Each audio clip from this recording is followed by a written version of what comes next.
Shalom, selamat hari Minggu GPSI Jakarta. Kembali lagi kita dalam ibadah raya GPSI Jakarta dalam format ibadah online. Walaupun kita terpisah jarak, kita yakin percaya Tuhan kita omnipresent. Sebelum kita mulai ibadah pada hari ini, mari kita berdoa. Bapa, terima kasih atas anugerah-Mu atas kami. Hanya karena anugerah-Mu kami bisa mengikuti ibadah pada hari ini. Walaupun kami terpisah oleh jarak Tuhan, tapi kami yakin Engkau omnipresent. Engkau ada dimanapun kami melaksanakan ibadah kali ini. Terlebih hari ini Tuhan adalah hari Pentakosta, di mana Engkau mencurahkan Roh Kudus-Mu atas kami Tuhan. Kami rindu Engkau penuhi hati kami masing-masing. Kami rindu kami membuka hati kami untuk curahan Roh Kudus-Mu, sehingga kami dipenuhi akan kuasa Roh-Mu. Terima kasih Tuhan, terima kasih atas curahan Roh Kudus-Mu, atas berkat-Mu, atas anugerah-Mu atas masing-masing kami.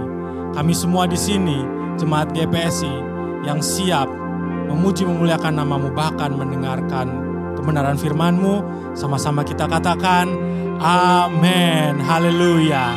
Kita pujikan nama Tuhan.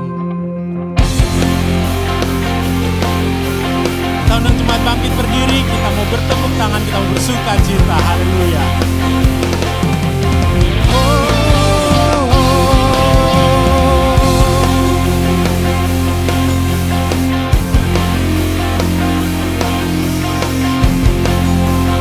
Kita mau katakan,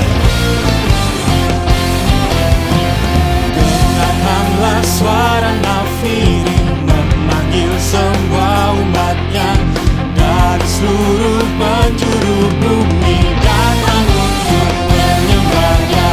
Dengarkanlah suara nafiri memanggil semua umatnya.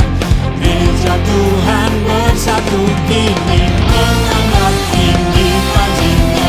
Bersiap maju janganlah lelah, Yesus panglima kita. Gunakan semua senjata dalam kuasa Roh Kudus.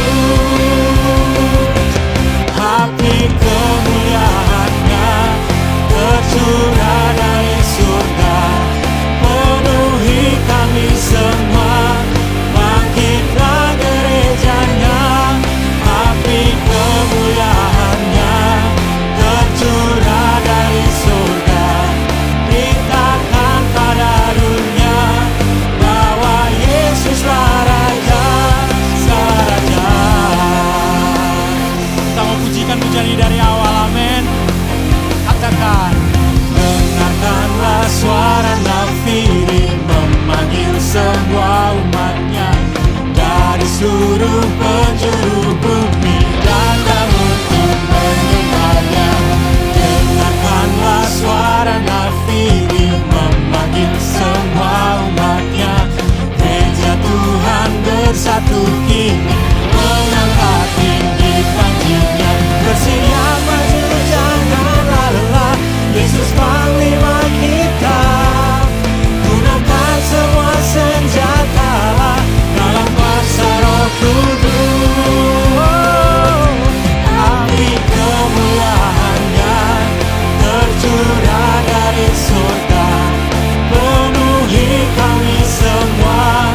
Bangkitlah gerejanya, api kemuliaan-Nya tercurah dari surga. Beritakan pada dunia bahwa Yesuslah Raja, api kemuliaan-Nya tercurah dari surga, penuhi kami semua. Bangkitlah gerejanya, api kemuliaan-Nya tercurah dari surga. Beritakan pada dunia bahwa Yesuslah Raja, segala raja, segala raja, segala raja. Masih terus bersuka cita. Kita mau pujikan nama Tuhan lebih-lebih lagi. Haleluya. Katakan, biarlah Roh-Mu menyala-nyala dan layanilah Tuhan. Biarlah Roh-Mu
api Roh Kudus dalam diri kita masing-masing. Kita mau buka hati kita lebih-lebih lagi, terkhusus untuk kebenaran firman Tuhan yang sebentar lagi kita akan dengarkan. Kita mau ambil saat teduh sejenak. Kita mau rasakan kebaikan Tuhan atas masing-masing kita. Kita mau minta curahan api Roh Kudus hari ini hadir di tengah-tengah kita. Terlebih ke dalam pribadi kita masing-masing. Buka hati kita untuk kebenaran firman Tuhan.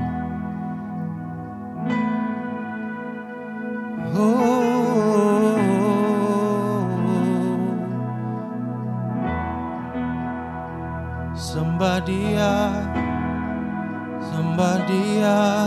Tuhan, Tuhan. Kita mau katakan, Roh Kudus hadir di sini, mengalir di bait suci. Perkara ajaib pun terjadi, kuasa mujizat nyata, karena Roh Allah sedang bekerja. Roh Kudus hadir di sini, mengalir di bait suci. Perkara ajaib pun terjadi, kuasa mujizat nyata, karena Roh Allah sedang bekerja. Tiada yang mustahil dan tiada yang sukar bila Roh Allah turut bekerja. Tiada yang mustahil bagi orang percaya, karena Roh Allah turut bekerja di antara kita. Oh, haleluya. kita pujikan dari awal dengan segenap hati kita menyembah. Roh Kudus hadir di sini, mengalir di bait suci. Perkara ajaib pun terjadi, kuasa mujizat nyata, karena Roh Allah sedang bekerja. Tiada yang mustahil dan tiada yang sukar bila Roh Allah turut bekerja. Tiada yang mustahil bagi orang percaya, karena Roh Allah turut bekerja. Tiada yang mustahil dan tiada yang sukar bila Roh Allah turut bekerja. Tiada yang mustahil bagi orang percaya, karena Roh Allah turut bekerja di antara kita.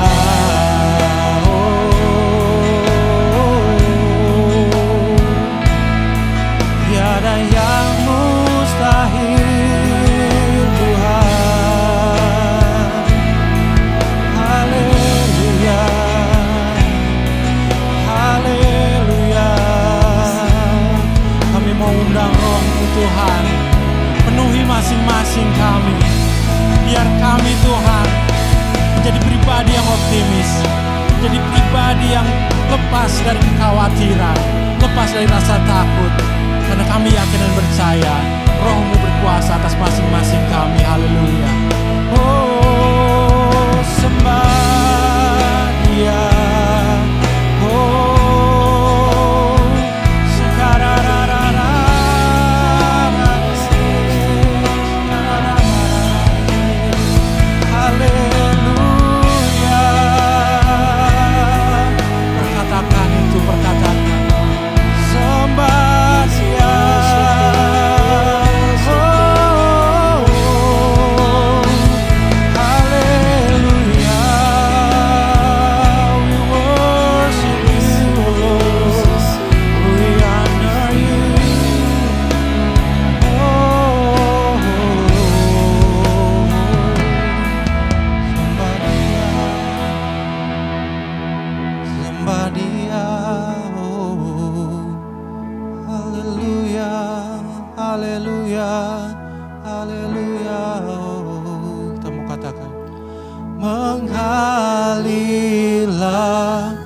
kuasa Roh Kudus mengalirlah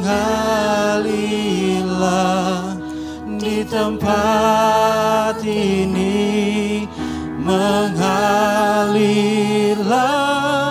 oh Roh Kudus, pulihkanku, mengalirlah kuasa Roh Kudus, mengalirlah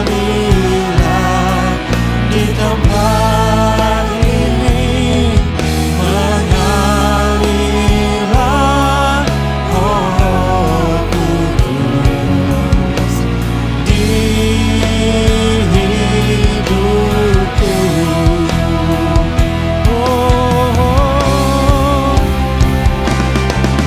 Mengalirlah kuasa Roh Kudus, mengalirlah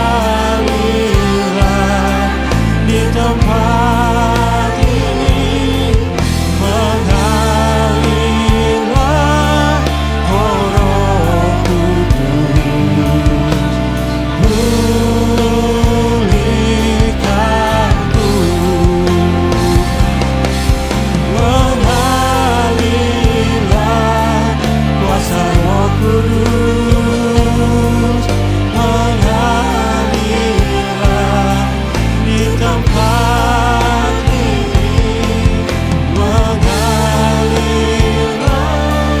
oh Roh Kudus, di hidupku,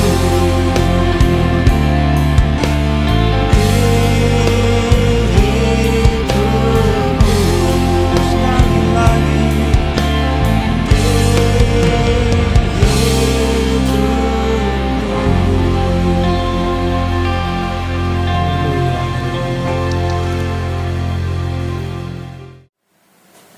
Salam saudara-saudara, kita bertemu kembali dalam ibadah online hari ini, pagi ini tanggal 23 Mei 2021. Dan secara tradisi kita merayakan yaitu Hari Pencurahan Roh Kudus yang diperingati oleh umat Kristen sedunia. Baik, dalam hubungan dengan kebaktian ibadah pencurahan Roh Kudus, sebagaimana juga tema kita di bulan Mei ini, berdoa di dalam Roh Kudus, maka saya akan membawa tema kita pada pagi hari ini, yaitu berdoa dalam Roh Kudus, yaitu menghasilkan buah Roh Kudus, yang terambil di dalam Yudas 4 dan Yudas 19 dan 20. Tapi sebelumnya kita berdoa dulu, minta hikmat daripada Tuhan. Mari kita berdoa. Bapa, di dalam nama Tuhan Yesus Kristus, kami mengucap syukur ya Tuhan pada pagi hari ini, di mana Tuhan telah menyertai kehidupan kami sepanjang minggu ini. Dan kami juga bersyukur Tuhan kalau pada hari ini juga kami memperingati secara tradisi bahwa hari ini adalah Hari Pencurahan Roh Kudus, di mana Tuhan dulu mencurahkan Roh Kudus buat murid-murid untuk menjadi saksi Tuhan. Dan biarlah ya Tuhan, Roh Kudus yang Tuhan berikan kepada kami boleh kami aplikasikan dalam kehidupan kami.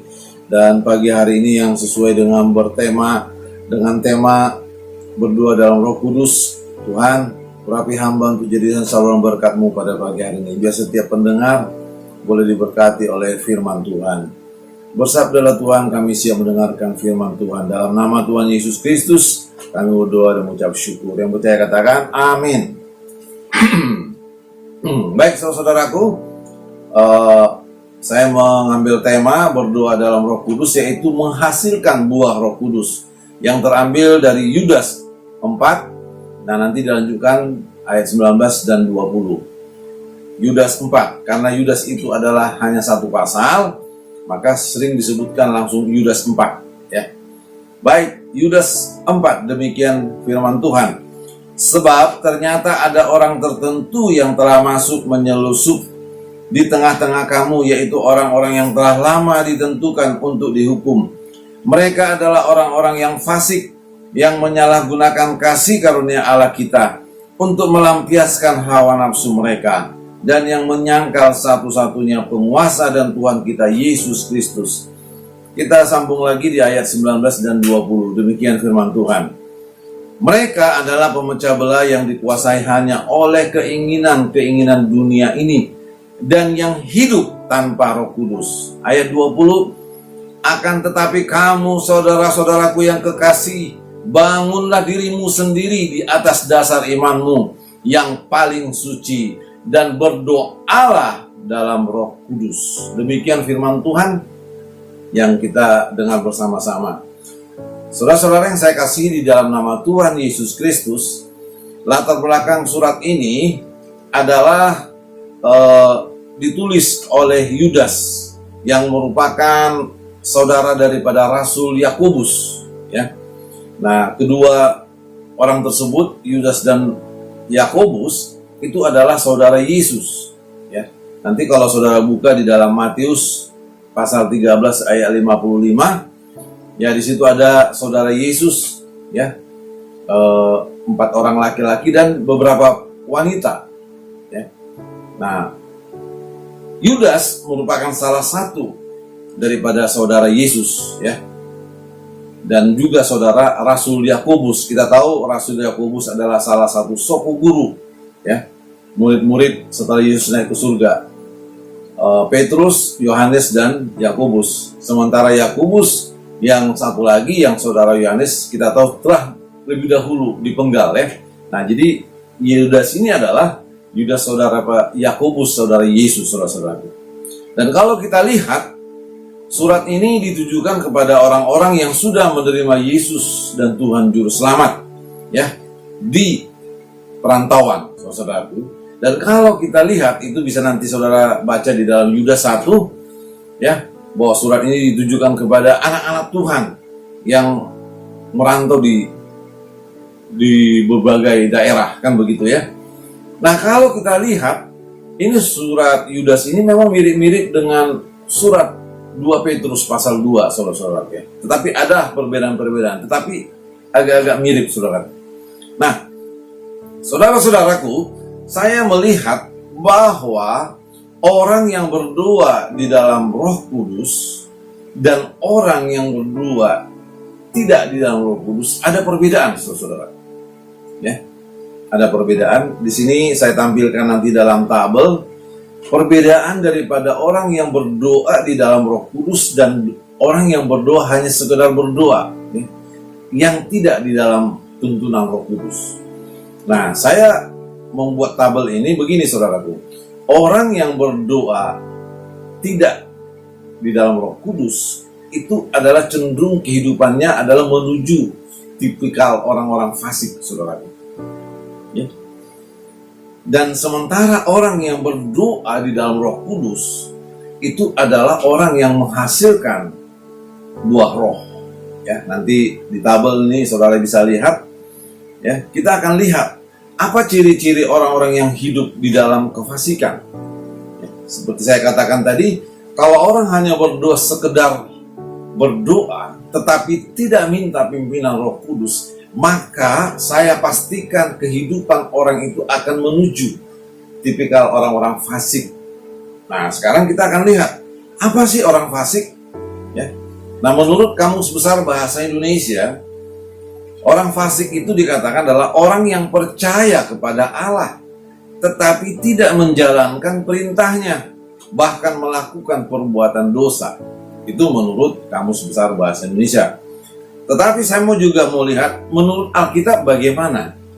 Tadi sudah kita baca di dalam surat Yudas tadi, ya, di ayat 4, ya, dikatakan begini, saudaraku. Arti fasik itu adalah, mari saya baca lagi di ayat 4b, dikatakan begini. Mereka adalah orang yang fasik. Nah, orang yang fasik itu apa? Yang menyalahgunakan kasih karunia Allah, ya, untuk melampiaskan hawa nafsu. Itu dia, ya.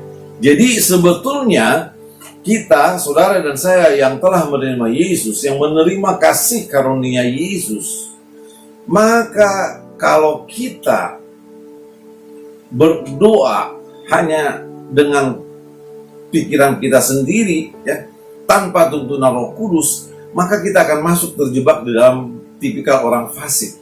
Nah, apa tadi orang fasik, saudara-saudaraku?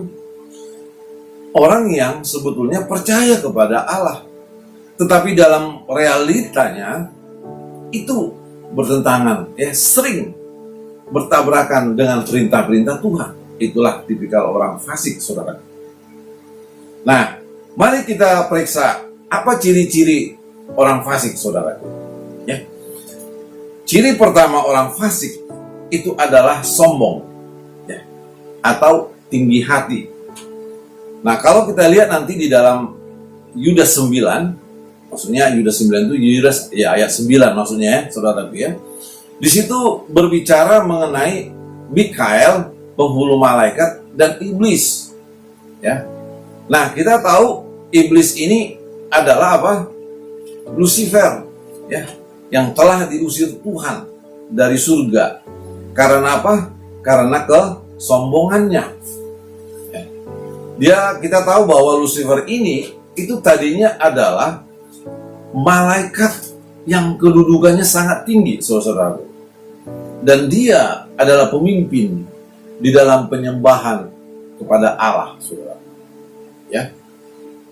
Kalau kita lihat nanti Lucifer itu diberi gelar adalah bintang timur atau putra fajar. Ya. Itu dia, saudaraku. Nanti bisa kita buka nanti, ya, saudara buka sendiri di dalam Yesaya pasal 14 ayat 12 sampai 15. Demikian juga di dalam Yehezkiel pasal 28 ayat 17 sampai 18 dan Wahyu pasal 12 ayat 7 dan 9. Nah, Lucifer sama dengan iblis atau naga besar, ya, saudara-saudara, ya. Oleh karena kesombongannya dikatakan di dalam Yehezkiel dan Yesaya, dia akhirnya ingin menyamakan seperti Allah, saudara. Ya. Orang yang tadinya diberikan kepercayaan sebagai malaikat yang tertinggi, saudaraku, tetapi di dalam kehidupannya, saudaraku, ya, si Lucifer itu menyombongkan diri, saudara, menyalahgunakan kepercayaan yang Tuhan berikan kepada dia, saudara. Nah, akhirnya dia dan seluruh malaikat-malaikat yang memberontak dibuang ke bumi, saudaraku. Ya, tadi ayat-ayat tadi yang saya sampaikan bisa saudara baca. Ini untuk mempersingkat waktu aja. Nah, orang yang sombong, saudaraku, itu adalah selalu merasa benar, merasa diri yang terbaik, tidak mau menerima masukan atau teguran dari orang lain. Nah, kita bisa lihat contoh-contoh, saudaraku, ya. Orang-orang yang ditegur tidak mau menerima, bahkan tersinggung, saudaraku, ya. Tadi sudah kita singgung yang pertama, contohnya Lucifer, ya. Akibat kesombongannya yang ingin menyamakan Allah, maka Allah mengusir, ya. Dia dan sepertiga malaikat dikatakan dibuang ke bumi, saudara.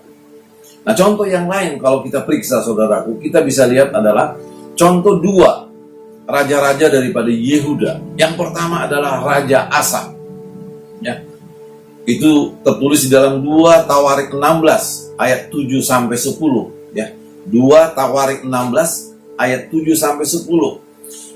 Kalau saudara baca nanti di situ dalam suatu cerita bagaimana Raja Asa, ya, ketika sudah diberkati Tuhan, ya. Nah, dia akhirnya tidak mengandalkan Tuhan lagi. Nah, pada waktu itu dia ingin berperang, ya, dengan Raja Israel, karena waktu itu sering bentrok, ya, antara Raja Yehuda dan Raja Israel, dan dia melakukan kerjasama dengan Raja Aram, ya. Nah, Raja Asa ditegur oleh pelihat. Nah, dulu pelihat itu sama dengan nabi, saudaraku, namanya Nabi Hanani, ya. Hanani memperingatkan Asa bahwa kau sudah bersalah, kau sudah berdosa dengan melakukan perjanjian dengan Raja Aram, ya. Artinya engkau tidak bersandar lagi kepada Allah, dikatakan Nabi Hanani, saudaraku. Tetapi waktu dia menerima teguran itu, dia bukannya bertobat, malah memenjarakan si Hanani, saudara. Dimasukkannya ke penjara Nabi Hanani itu, saudara. Nah, itu tipikal orang yang sombong, saudara. Yang jelas-jelas dia telah ditegur oleh Tuhan lewat hambanya, nabinya Hanani. Tetapi Raja Asa tidak mau, saudara. Dan kita tahu di akhir hayatnya, saudara kalau baca nanti di 2 Tawarik 16 ayat 7 sampai seterusnya, Raja Asa meninggal di dalam penderitaan, saudara. Ya, sungguh menyedihkan, saudara. Orang yang sombong, ya. Ketika ditegur, dia malah memberontak, dia malah memenjarakan Nabi Tuhan itu, saudara. Suatu pelajaran yang berharga bagi saudara dan saya. Salah satu sifat kefasikan adalah sifat sombong, sikap tinggi hati, tidak mau menerima pandangan atau pendapat orang lain, hanya menganggap diri yang terbaik. Pakar manajemen Renal Kasali pernah di dalam bukunya, dan juga Helmi Yahya, pernah bercerita mengenai kelemahan-kelemahan orang yang pintar dengan orang yang sedang. Dia katakan, waktu di kampus mereka orang-orang pintar, tapi setelah bekerja, setelah lulus, malah bukan orang-orang yang pintar ini jadi leader, tapi orang-orang yang nilainya katakanlah yang pas-pasan. Nah, kenapa bisa? Nah, dikatakan oleh para ahli itu, Renal Kasali maupun Helmi Yahya, dikatakan apa? Bahwa kelemahan orang pintar adalah apa? Tidak mau menerima pendapat orang lain. Sehingga apa? Sehingga mereka merasa dirinya yang paling hebat. Padahal kita tahu kalau ada pandangan 2-3 orang lebih bagus daripada pandangan dari satu orang. Itu, saudara. Demikian juga Raja Yehuda yang kedua, yaitu Raja Uzia. Raja Uzia melakukan kesalahan di dalam dosa, di mana setelah dikatakan di dalam 2 Tawarik 26 ayat 16 sampai 21, Raja Uzia ketika sudah berkuasa mengalahkan raja-raja lain, dia menjadi sombong dikatakan dan iri hati. Bagaimana kesombongannya? Karena dia merasa sudah hebat, dia melakukan pembakaran ukupan, saudaraku, di bait Allah, di mana orang yang melakukan pembakaran persembahan itu itu hanya dilakukan oleh imam. Maka pada saat itu, waktu dia melakukan pembakaran itu, dia ditegur oleh Imam Azaria dan imam-imam yang lain yang melayani di bait Allah. Nah, apa yang terjadi, saudaraku? Raja Uzia tidak mau bertobat. Akhirnya apa, saudaraku? Tuhan menghukum dia dengan memberikan apa? Penyakit kusta, saudara. Luar biasa Kalau orang yang sudah ditegur oleh Tuhan, baik lewat orang-orang di sekitarnya maupun hamba-hamba Tuhan, hati-hati, saudara. Maka Tuhan akan bertindak dengan caranya sendiri. Itu, saudara. Kalau kita bandingkan, saudara, kedua raja ini, Raja Asa dan Raja Uzia, maka ada hal yang berbeda, saudara, dengan Raja Yosafat. Nah, Raja Yosafat ini sendiri adalah anaknya Raja Asa. Nah, pada waktu dia juga di dalam kehidupan kerajaan yang dipimpin, dia memimpin Raja Yehuda, kan begitu dia suatu saat mengadakan perjanjian dengan Raja Israel yang pada waktu itu adalah dipimpin oleh Raja Ahab. Dan kita tahu pada saat itu Israel jadi banyak jatuh di dalam dosa oleh karena rajanya Raja Ahab sudah jatuh di dalam penyembahan berhala, sehingga umat Israel banyak yang terjerumus di dalam penyembahan berhala. Dan pada saat itu, waktu Raja Yosafat mengadakan kerjasama untuk melawan Raja Aram, dia ditegur juga oleh Nabi Yehu. Nah, seolah-olah sejarah berulang, saudaraku. Nabi Yehu ini adalah anak daripada tadi Nabi Hanani, saudaraku Nah, tapi yang herannya, Yosafat adalah mau ditegur oleh Nabi Yehu Beda dengan tadi Raja Raja Asa, orang tuanya. Waktu dia ditegur oleh Nabi Yehu, Yosafat bertobat, saudara. Ya, sehingga Tuhan memberkati dia.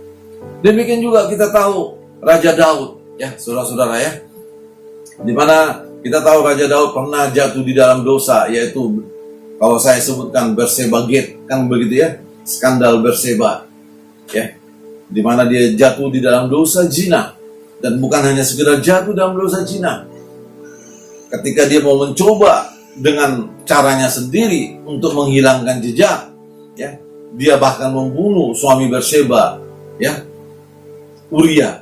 Dia suruh berperang dan ditempatkan di depan, ya, supaya dia mati, dan memang mati. Tetapi tahukah saudaraku, di hadapan manusia kita boleh bersandiwara, tetapi Tuhan melihat. Maka Tuhan mengutus Nabi Nathan untuk menegur Raja Daud. Tetapi kita bisa melihat Raja Daud, ya, sebetulnya waktu dia ditegur, bisa aja dia sama kayak Raja Asa tadi, memenjarakan Nabi Nathan atau memenggal kepalanya karena dia raja, saudara. Tetapi di situ kehebatan Daud, saudara.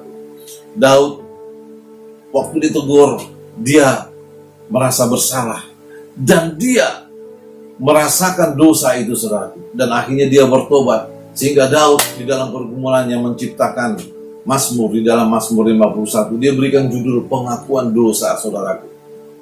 Kalau kita baca di dalam Mazmur 51 itu bagaimana Daud sungguh-sungguh merasa tertekan dan dia meminta pengampunan daripada Tuhan, saudara. Dan luar biasa, akibat sikap daripada Daud yang minta pengampunan Tuhan, maka dikatakan Daud di dalam Kisah Para Rasul, dia adalah seorang yang berkenan pada zamannya, dikatakan. Mengapa dia berkenan? Karena tadi sikapnya tadi, saudara. Saya kira saudara dan saya juga pernah jatuh di dalam dosa apapun itu, saudaraku ya. Kita manusia yang bisa, mungkin dosa marah lah, dosa apalah, ya, macam-macam, ya, dosa bohong lah dan segala macam, saudaraku ya. Tetapi diperlukan sikap untuk minta pengampunan daripada Tuhan. Amin, saudaraku. Kita nggak boleh berkeras, nggak boleh memberontak, ya. Ketika kita ditegur oleh orang, maka kita harus mau menerima teguran itu, saudaraku. Saya mengalami suatu pengalaman yang luar biasa, ya. Walaupun ya dibilang luar biasa enggak juga, tapi saya merasa, ya. Suatu ketika saya membuang sampah, kebetulan di dekat rumah saya ada tanah kosong, ya. Kami juga sebetulnya memiliki bak sampah. Cuman kadang-kadang kan sampah ini ada sampah yang basah, kan begitu ya. Kalau diletakkan nanti di tempatnya, ya, kalau tukang sampah nggak datang-datang mengambil, maka itu kan bisa jadi ulat-ulat kecil itu, saudaraku ya. Nah, suatu ketika saya membuang sampah lah di dekat rumah, dekat tetangga saya menegur saya, dikatakan, Pak Nenggulan, kenapa kalau membuang sampah tidak membakar, dikatakannya. Saudaraku, saya sebetulnya dalam hati, wah, siapa lu begitu ya, saudaraku, tetapi saya menerima teguran itu. Saya katakan kepada tetangga saya, iya Pak, kebetulan minyak tanah kami lagi habis, tapi suatu saat saya akan bakar. Nah, saya sampai di rumah, saudaraku, merasa tertempelak oleh teguran daripada tetangga. Mungkin kalau saya punya penguasaan diri yang tidak terkendali, bisa aja saya katakan, loh, Bapak nggak usah campur tangan, yang penting saya tidak membakar di rumah pekarangan Bapak. Bisa kan? Nah, tetapi saya tahu maksudnya adalah untuk kebaikan bersama, saudara. Sejak itu, saudaraku, kalau saya membuang sampah, akhirnya saya membeli minyak tanah untuk membakarnya, saudara. Suatu teguran yang harus kita terima walaupun itu sakit. Saya juga merasa sebetulnya, ya, dibanding dia, saya tinggal di komplek itu saya lebih lama, tetapi saya menghargai dan saya percaya itu adalah teguran dari Tuhan, ya, yang menegur saya lewat orang. Hal-hal yang kecil bisa menjadi pelajaran yang berharga bagi kita. Memang secara gengsi diri agak tersinggung juga sebetulnya, ya. Betul, saya rasakan. Tetapi saya belajar untuk taat dan menerima teguran itu, saudara. Itu kalau kita masih peka, ya, di dalam Roh Kudus. Nah, saya percaya itu sebetulnya karena apa? Hubungan kita dengan Tuhan, sehingga kita siap menerima teguran saudaraku untuk merubah kehidupan kita sendiri. Amin saudaraku. Nah itu saudaraku. Jadi ada perbedaan dengan dua raja tadi, dengan dua raja Yosafat dan Daud. Kedua raja yang pertama, Raja Asa dan Raja Raja Asa dan juga Raja Uzia, saudaraku ya. Itu kedua raja itu ditegur tidak mau, saudara. Ya. Mereka mengandalkan kehebatannya sebagai raja, ya, malah memasukkan ke penjara. Tetapi Yosafat dan Daud, ketika mereka ditegur oleh Nabi yang merupakan perwakilan Tuhan, mereka mau menerima teguran itu dan mereka dipulihkan oleh Tuhan, saudara. Itu saudara. Yang kedua, ciri orang fasik adalah mudah mencela. Ya. Mudah mencela. Saya buka apa arti mencela di dalam Kamus Besar Bahasa Indonesia adalah mencela itu sama dengan mencaci, menghujat, saudara. Ya. Nah, tipikal orang fasik adalah gampang mencibir, ya, gampang mencela. Ketika ada orang dalam kesalahan malah memojokkan, bukan malah mendoakan, bukan untuk membangun, saudara. Hati-hati kita, saudara. Nah, kita lihat di dalam ayat 9 tadi pembacaan kita. Mari kita ulangi, saudaraku. Dalam Yudas tadi, Yudas ayat yang 9 dikatakan, ya. Tetapi penghulu malaikat Mikael ketika dalam suatu perselisihan bertengkar dengan iblis mengenai mayat Musa, tidak berani menghakimi iblis itu dengan kata-kata hujatan, tetapi berkata, kiranya Tuhan menghardik engkau. Malaikat Mikael sebagai penghulu di surga, dia bisa aja mengatakan, engkau iblis, engkau yang sudah terbuang dari surga, dikatakan. Kan bisa aja, karena memang dia benar-benar memberontak. Tetapi Mikael tidak mau mencela si iblis. Dia hanya mengatakan, kiranya Tuhan yang menghardik engkau. Suatu pelajaran bagi saudara dan saya. Ya. Agar kita mari belajar. Kita belajar dari malaikat, saudaraku ya.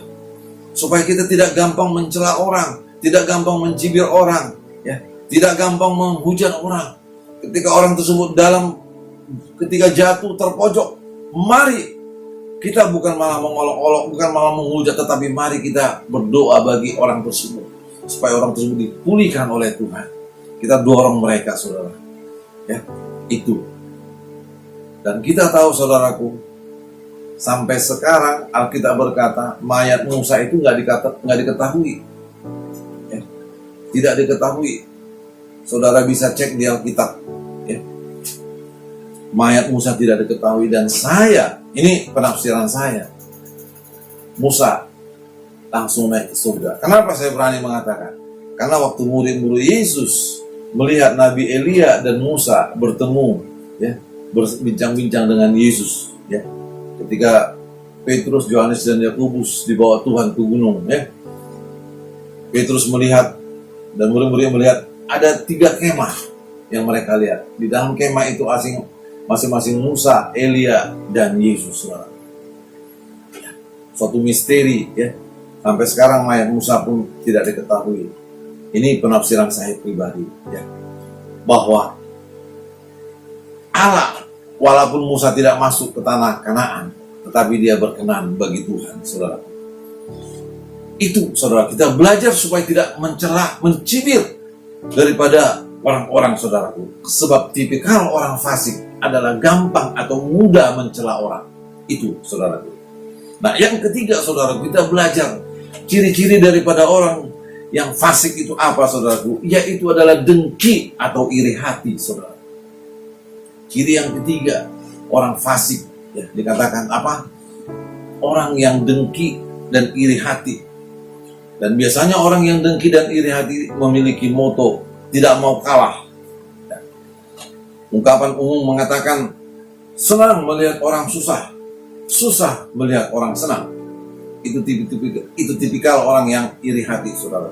Ya, senang melihat orang susah, susah melihat orang senang. Dan ada juga ungkapan orang Batak, ya, yang saya kira orang-orang Batak pasti tahu. Dang diho, dang diau, tumagonan tubegu. Ya, itu saudara. Artinya dia nggak mau itu jadi bagian orang. Daripada sama lo, mendingan sama setan, bego katanya ya. Nah, ini adalah sifat orang yang iri hati, saudara. Mari kita rubah. Ya, kalau ada pertikaian, mendingan bukan di kau, bukan di aku, tapi untuk kita. Amin, saudaraku. Untuk kita. Itu. Nah, kita mari belajar daripada Kain, di mana Yudas menulis ya mengenai sifat Kain ya di dalam ayat 3 sampai 8, saudaraku ya, Kejadian 4, dan itu tadi bisa tertulis kita lihat di dalam ayatnya yang ke-11 daripada Yudas, saudaraku, bagaimana Yudas waktu mengirim surat itu kepada umat Tuhan, dikatakan celakalah mereka karena mereka mengikuti jalan yang ditempuh Kain. Ada apa dengan Kain, saudaraku? Ya. Kalau kita buka nanti di dalam Kejadian 4 ayat 3 sampai 8, Kejadian 4 ayat 3 sampai 8. Kain merupakan orang atau tipikal yang memiliki sifat iri hati, saudaraku. Ya. Di situ diceritakan bagaimana Kain dan Habil mempersembahkan korban persembahan mereka kepada Tuhan. Dan Tuhan berkenan kepada Habil dan persembahannya, dan Tuhan tidak berkenan kepada Kain dan persembahannya. Nah, waktu saya menyelidiki apa sebenarnya, apakah jenis persembahan daripada Kain yang merupakan hasil dari hasil pertanian tidak berkenan, atau Tuhan hanya berkenan kepada korban persembelihan daripada binatang, ternak, saudaraku? Tidak, saudaraku. Waktu saya selidiki firman Tuhan, bahwa korban dari hasil pertanian juga Tuhan berkenan, saudaraku. Ya. Korban daripada hasil pertanian Tuhan juga berkenan.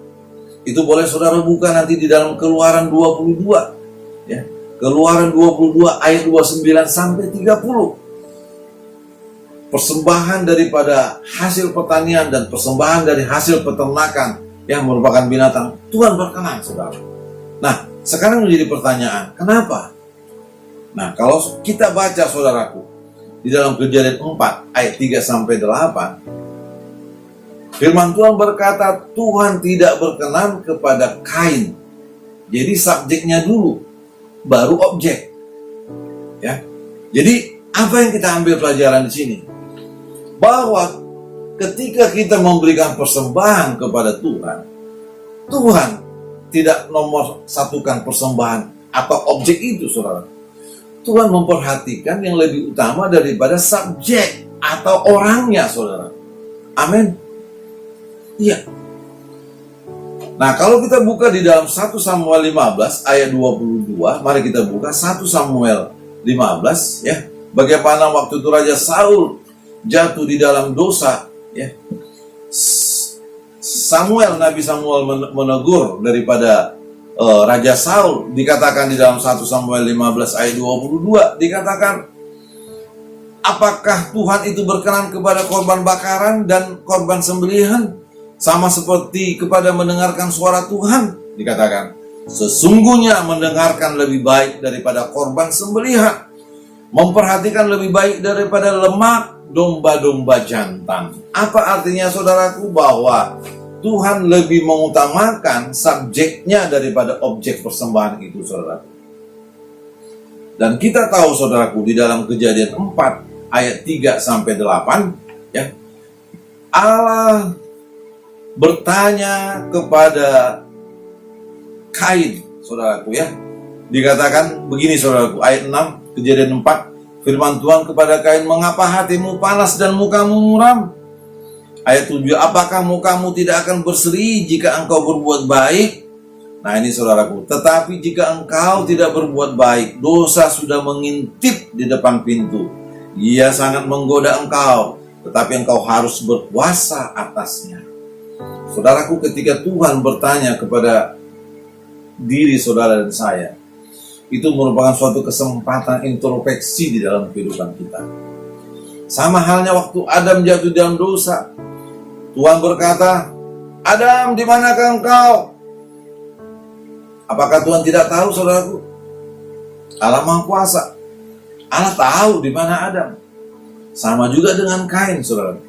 Tetapi ada maksud Tuhan di situ. Ketika Tuhan bertanya, itu merupakan suatu momentum bagi saudara dan saya untuk boleh berbalik dan mengatakan, Tuhan, aku berdosa, aku mohon ampun. Itu, saudara. Tetapi bisa kita lihat bagaimana Kain merespon, bagaimana Adam merespon pada waktu itu. Kain merespon dengan hati yang marah. Ya, dia tidak mau bertobat. Akhirnya apa? Apa yang dikatakan Tuhan benar. Dosa telah mengintip, saudara. Akhirnya apa? Karena iri hati dia dengan Habil adiknya, dia bunuh si Habil. Suatu dosa, kekejian, saudara. Hanya akibat daripada kedengkian atau iri hati. Padahal dia memiliki kesempatan. Demikian juga Adam. Ketika ditanya Tuhan, kenapa engkau makan buah itu? Adam bukannya minta ampun, merasa bersalah. Dia mencari kambing hitam. Dia menuding istrinya Hawa. Dia, wanita, perempuan yang kau berikan kepadaku, dialah yang memberikan aku buah.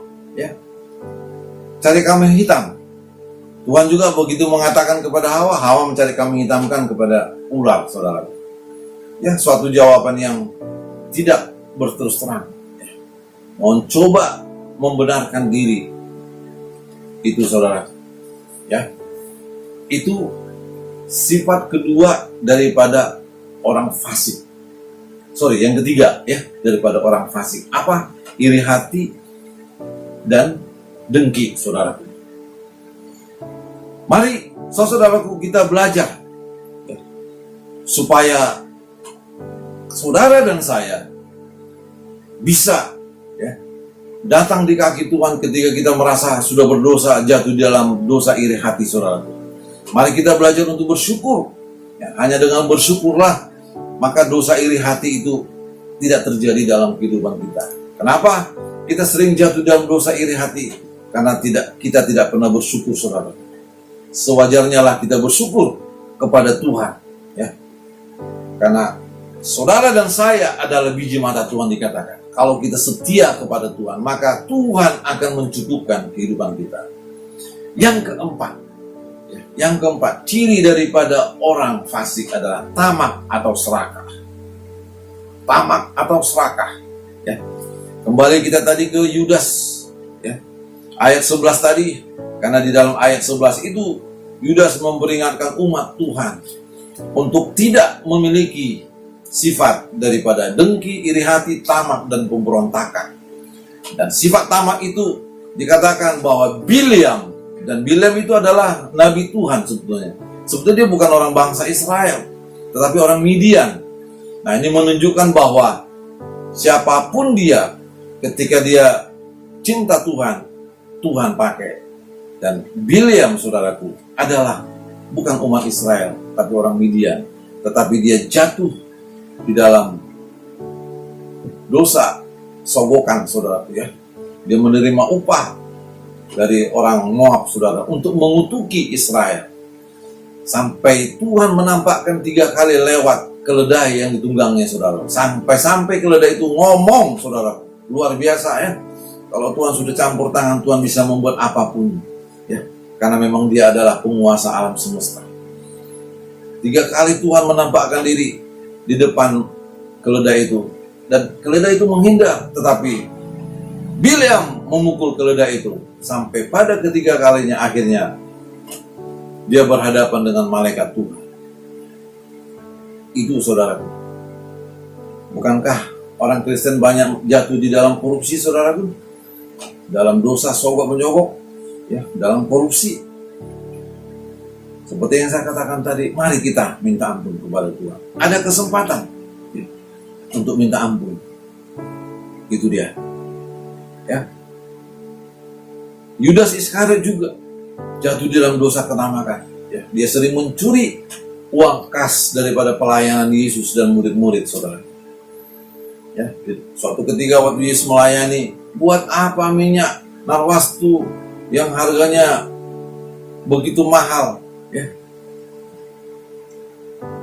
Uang itu kalau dijual dikatakan bisa dibagi-bagi ke orang miskin. Yesus tahu karakter daripada Yudas. Ya. Dia kalau melihat sesuatu, wah, merasa seolah-olah dia lebih suci, prihatin, padahal dia sendiri adalah pencuri, saudaraku, ya. Akhirnya kita tahu Yudas Iskariot jatuh di dalam dosa dan akhirnya bunuh diri, saudara. Hanya gara-gara dosa ketamakan, ya, atau serakah, saudara. Ciri-ciri orang tamak adalah bagaimana untuk memiliki lebih banyak untuk diri sendiri, ya. Ingin menguasai dan lebih cinta daripada uang materi dibanding pada Tuhan, saudara. Itu ciri yang keempat daripada orang fasik, tamak atau serakah. Dan kita akan pelajari sifat ciri yang kelima daripada orang fasik, yaitu adalah pemberontak, saudara. Ya. Pemberontak adalah suatu sikap yang melawan otoritas. Ya. Dalam Yudas ayat 11 tadi dikatakan, ya, Yudas memberikan pelajaran kepada umat Tuhan di perantauan diaspora bahwa sifat pemberontakan itu belajar dari apa? Korah, ya. Datam, Abiram, ya, di dalam Bilangan 16 ayat 3 sampai 11. Ya, mereka ini adalah sebetulnya pelayan Tuhan. Korah keturunan Lewi, ya. Datam, Abiram dan On ketiganya turunan Ruben, ya, yang dipercayakan sebetulnya, ya, sebagai orang-orang pemuka-pemuka, ya, yang 3 orang tadi. Dan Korah itu adalah pelayan di bait Tuhan, ya, di kemah pertemuan. Dan mereka memberontak dengan 250 orang, saudara. Mereka memberontak terhadap Musa dan Harun, saudara. Ya, itu sikap orang pemberontak. Nah, akhirnya Musa berhadapan dengan mereka. Dan kita tahu cerita itu dalam Bilangan 16 ayat 3 sampai 11. Musa meminta Tuhan campur tangan. Dan kita tahu cerita itu, keempat orang itu dan keluarganya habis ditelan tanah, saudara. Ditelan tanah, mati. Hidup-hidup. Tanah terngangah. Mereka jatuh ke bawah dan tertutup kembali, saudara. Ya. Dan sebetulnya kejadian yang serupa sudah terjadi. Harun pernah juga, ya, melawan Musa, mengata-ngatai Musa mengenai istri Musa, ya, yang orang Kus. Kus itu adalah dari Ethiopia, ya. Midian. Bilangan 12 ayat 1 sampai 16. Karena mereka mengata-ngatai Musa, Tuhan mendengar, saudaraku, dan menghukum mereka dan memberikan mereka penyakit kusta. Tetapi yang hebatnya, Harun bertobat dan minta kepada Musa supaya Tuhan menyembuhkan kusta mereka. Padahal mereka kakak adik loh. Tetapi di hadapan Tuhan, ya, tidak ada kakak adik yang saudara. Ketika berperkara dalam rohani, kita harus tunduk dalam hal-hal rohani, saudara. Mari kita bedakan antara jasmani ketika kita bergerak di dalam aliran roh, saudara. Itu, saudara. Bisa baca nanti Bilangan 12 ayat 1 sampai 16. Dan kita tahu pemberontak adalah iblis juga, saudaraku, yang tidak lain adalah Lucifer. Dia memberontak dan dia membawa sepertiga malaikat di surga, ya, menjadi antek-anteknya. Wahyu 12 ayat 7 sampai 9, saudara. Nah, saudaraku yang kekasih dalam nama Yesus Kristus, menjadi pertanyaan bagi kita, sudahkah kita berdoa di dalam Roh Kudus? Kalau kita berdoa di dalam Roh Kudus, maka kita akan menghasilkan buah roh, dikatakan dalam Galatia 5 ayat 22. Maka kita akan menghasilkan kasih, kita akan menghasilkan sukacita, kita akan menghasilkan damai sejahtera, ya, kita akan menghasilkan kesabaran, kemurahan, kebaikan, kesetiaan, kelemah lembutan, dan penguasaan diri. 9 buah roh, saudara. Dan kalau kita urut-urut, saudaraku, ya, dari 9 itu di mana yang kita sering lemah, saudara? Saya melihat kadang-kadang kita sering lemah di poin yang terakhir 9, penguasaan diri, saudara. Sering kita tidak mampu menguasai diri. Oleh karena apa? Oleh karena ego kita, oleh karena gengsi kita, ya. Oleh karena kesombongan kita, oleh karena keirian kita. Akhirnya kita tidak mampu menguasai diri, saudara. Suatu hal yang perlu kita introspeksi diri, saudara.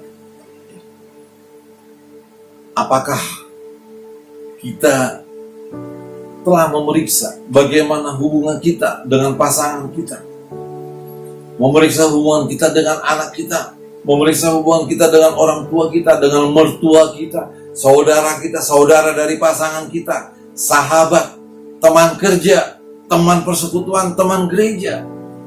Coba kita periksa, saudara. Jangan-jangan kita memiliki hubungan yang tidak harmonis. Oleh karena apa? Jangan-jangan penyebabnya kita sendiri, saudara.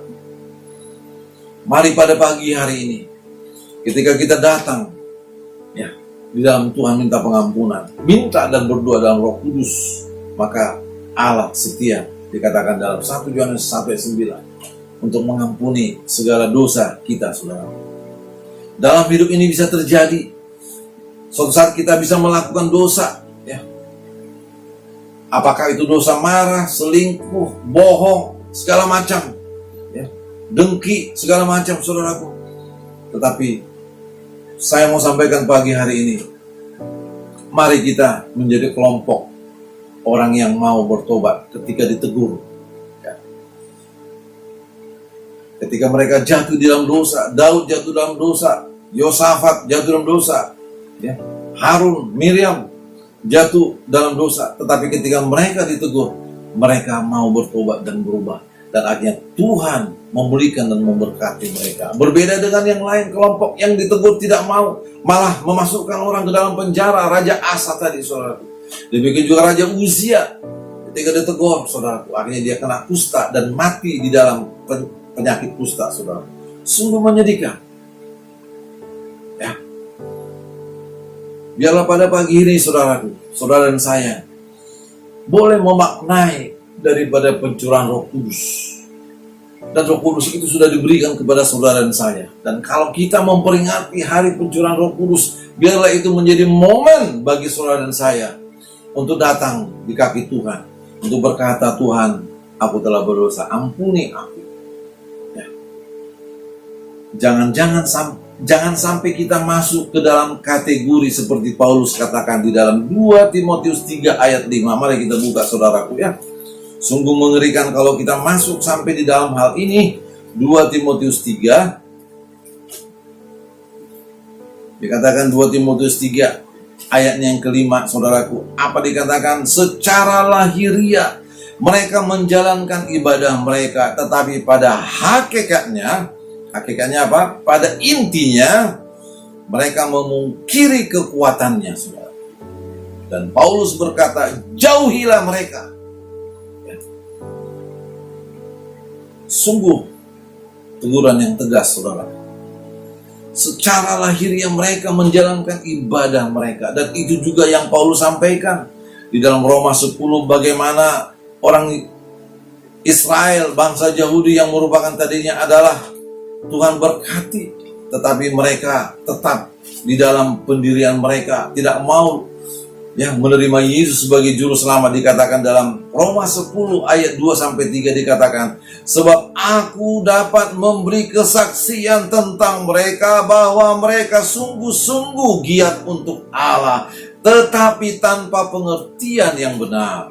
Ayat 3 dikatakan, sebab oleh karena mereka tidak mengenal kebenaran Allah, dan oleh karena mereka berusaha mendirikan kebenaran mereka sendiri, maka mereka tidak takluk kepada kebenaran Allah. Jangan sampai kita masuk ke dalam kategori ini, saudara. Kita Kristen, hanya Kristen-Kristen begitu saja. Tetapi hidup kita tidak mencerminkan buah roh. Apa gunanya kita memperingati pencurahan Roh Kudus, tetapi di dalam aplikasi kehidupan kita sehari-hari jauh daripada hakikat, ya, saudara. Sia-sia. Secara lahiriah kita memperingati itu. Tetapi pada hakikatnya kita memungkiri hakikat daripada ibadah itu. Amin. Mari kita berdoa. Bapa, di dalam nama Tuhan Yesus Kristus, Allah Roh Kudus yang telah menerangi hati kami, yang telah menuntun kami ya Tuhan, kami berterima kasih dan bersyukur buat firman Tuhan pagi hari ini. Kalau secara tradisi kami memperingati pencurahan Roh Kudus ya Tuhan, biarlah pagi hari ini kami boleh ditegur oleh Roh Kudus akan sifat-sifat kami yang tidak berkenan bagi Tuhan. Kami boleh merenungkan ya Tuhan hakikat daripada pencurahan Roh Kudus, supaya kami memiliki buah Roh itu, saudara. Ya Tuhan, biarlah kami, saudara seiman yang mendengarkan firman Tuhan pagi hari ini, boleh ditegur dan boleh datang kepada Tuhan untuk memohon belas kasihan Tuhan. Karena kami adalah anak-anak Tuhan yang mau dibentuk menjadi serupa dengan Yesus Kristus. Terima kasih Tuhan buat firman Tuhan pagi hari ini. Biarlah setiap kami yang mendengarkan boleh menjalankan, boleh merenungkan dan mengaplikasikan firman ini Tuhan. Bukan hanya sekedar kami memperingati hari pencurahan Roh Kudus, tetapi kami perlu mengerti dan menjalankannya dalam hidup kami. Berkatilah setiap umat Tuhan yang mendengarkan firman Tuhan pagi hari ini. Janganlah kami mengeraskan hati kami Tuhan, agar kami tidak jatuh menjadi orang fasik ya Tuhan. Tetapi kami biarlah menjadi orang yang mau dibentuk, yang mau dirubah. Sebagaimana Daud, Yosafat, Harun, Miriam yang ditegur oleh Tuhan. Mereka berubah dan mereka dipulihkan oleh Tuhan. Tuhan mau memberkati mereka. Terima kasih Tuhan. Terpujilah nama Tuhan. Segala puji syukur hormat bagimu ya Tuhan. Mari saudaraku, angkatlah tangan saudara. Mari kita terima doa dan berkat daripada Tuhan. Anugerah daripada Allah Bapa, cinta kasih daripada Yesus Kristus yang adalah Tuhan dan Juru Selamat kita, serta pertolongan, penghiburan, pengurapan, dan persekutuan daripada Roh Kudus menyertai kita mulai saat ini sampai selama-lamanya. Di dalam nama Yesus Kristus, yang percaya katakan bersama-sama. Amin.